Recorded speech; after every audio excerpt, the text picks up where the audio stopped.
I was wanting to talk about the topic of ex-gay therapies. Basically, for the people who don't know, it's the idea that you can change your sexual orientation through various means. It's called many things, reparative therapy, whatever. There are many organizations and whatever that promise this sort of thing. It would the techniques and the ideas that these people support and embody are laughable, and they would actually be very funny if it wasn't for the fact that so many people are harmed and psychologically abused by this sort of thing. Let's be very clear, ex-gay therapy does not work. It has been proven to be junk science, it is quackery, it is pseudoscience. And none of these organizations can produce reliable scientific data, objective scientific data, to show that these therapies are effective and that the change from gay to ex-gay is possible.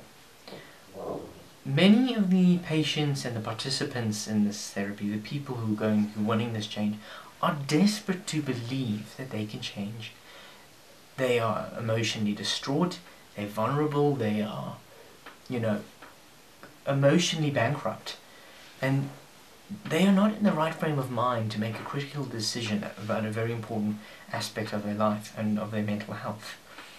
And so, my view is they are willing to believe whatever they're being told because they want this change. And so the change is not so much that it's real, it's on the belief or the desire of the person to make this change. And these people have blood on their hands. They destroy, people emotionally, and many people have probably committed suicide and harmed themselves because of these therapies, and they should be ashamed of themselves.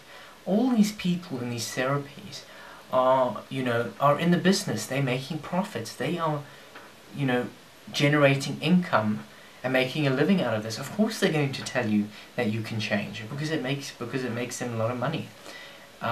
Nearly every medical body, every psychiatric, every psychological association in the world that is reputable has dismissed these theories as being harmful and detrimental to the patient. Most of the American psychological associations, the British ones, the South African ones, the Australian ones, the Canadian ones, we can go all the way down the list. Any reputable medical body has disputed this. The answer from the ex-gay movement is that these bodies are run by deviant homosexuals, that they've been overrun by people from the homosexual agenda. No, that's not true. At the end of the day, they're just unhappy that it's not their beliefs that form part of the agenda. They have no agenda. They don't want people to be harmed and to be abused by these people. Ex-gay therapy needs to stop. It is harmful, it is hurtful, and it ruins and screws up people's mental well-being.